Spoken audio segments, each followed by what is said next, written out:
বলেছিলাম মাছগুলোর নাম জানি না, কিন্তু রান্না তো করতেই হবে এখন যখন বাজার থেকে এনেছে। চলো দেখি কেটে নিই, কিরকম ভাবে রান্না করা যায় পরে দেখছি, তোমাদেরকে জানাচ্ছি। তো অসম্ভব, কাটাই তো যাচ্ছে না গো, প্রচুর শক্ত। দেখো এটা আমার দ্বারা কাটা অসম্ভব গো, প্রচুর শক্ত। আমার গায়েও জোর নেই, বটিতেও জোর নেই। তুমি কেটে দাও, ছুরি দিয়ে কাটো। দেখো পারবো না এটা কাটতে আমি। এই দুটো মাছ কাটার জন্য আমাকেই লাগাতে হবে হাত। না প্রচন্ড শক্ত, সত্যি বটি দিয়ে আমি পারছি না। দেখ তুমি কাটাগুলোই দেখো, এই দেখো প্রচন্ড শক্ত। ঠিক আছে রাখো, আমি কাটছি। দেখো মাছগুলো তোমার দাদাভাই কেটে দিয়েছে ভালো করে, এখন আমি ধুয়ে নিচ্ছি। পিসটা কিন্তু বেশ ভালোই লাগছে। মাছগুলো দেখতে প্রথমে কেমন লাগছিল, এখন কিন্তু পিসগুলো খুব সুন্দর হয়েছে।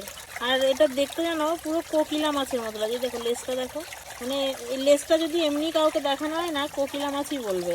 খুব সুন্দর লাগছে পিসগুলো দেখো। তো মাছগুলো কেটে ধুয়ে পরিষ্কার করে নিয়ে এসেছি, এখন লবণ হলুদ দিয়ে মাখিয়ে ভেজে নেবো।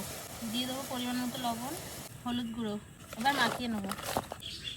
কড়াই গরম হয়ে গেছে, তেল দিয়ে দেবো। গরম তেলে অল্প হলুদ গুঁড়ো দিয়ে দেবো। হলুদ গুঁড়ো দিলে মাছটা ফাটবে না। মাছগুলো দিয়ে দেবো। এক পাশ ভাজা হয়ে গেছে, মাছগুলো উল্টে নেবো। দেখো খুব সুন্দর লাল করে ভেজে নিয়েছি মাছগুলো, নামিয়ে নেবো। কত সুন্দর লাগছে না দেখতে, এখন লাল হয়ে গেছে। মাছগুলো সব ভাজা হয়ে গেছে, এবার ওই তেলেই তরকারি বসিয়ে দেবো। দিয়ে দেবো পেঁয়াজ কুচি। আমি এটা মাছের একটু ঝাল ঝাল করবো পেঁয়াজ দিয়ে, তার জন্য বড়ো সাইজের 3টে পেঁয়াজ নিয়েছি, একটু বেশি পেঁয়াজ দেবো। পেঁয়াজগুলো একটু হালকা লাল করে ভেজে নেবো। দেখো পেঁয়াজগুলো কত সুন্দর লাল ভাজা হয়ে গেছে। এখন আমি মশলা দেবো। দিয়ে দেবো এখানে আদা জিরে আর রসুন বাটা দেবো। এখানে শুকনো লঙ্কা, কাঁচা লঙ্কা আর টমেটো একসঙ্গে পেস্ট করে নিয়েছি। হলুদ গুঁড়ো, স্বাদ মতো লবণ। এবার ভালো করে কষে নেবো, মশলা থেকে তেল ছাড়া পর্যন্ত ভালো করে কষে নেবো। দেখো মশলাটা কত সুন্দর কষানো হয়ে গেছে, একদম তেল ছেড়ে দিয়েছে কড়াই থেকে, এরকম ছেড়ে দিচ্ছে। এখন জল দিয়ে দেবো। তো দেখো ঝোলটা ফুটে গেছে, এখন মাছগুলো দিয়ে দেবো। দেখো মাছের ঝোলটা হয়ে গেছে, কি সুন্দর কালার এসেছে পিসগুলো দেখো মাছের। এখন ধনেপাতা দিয়ে দেবো।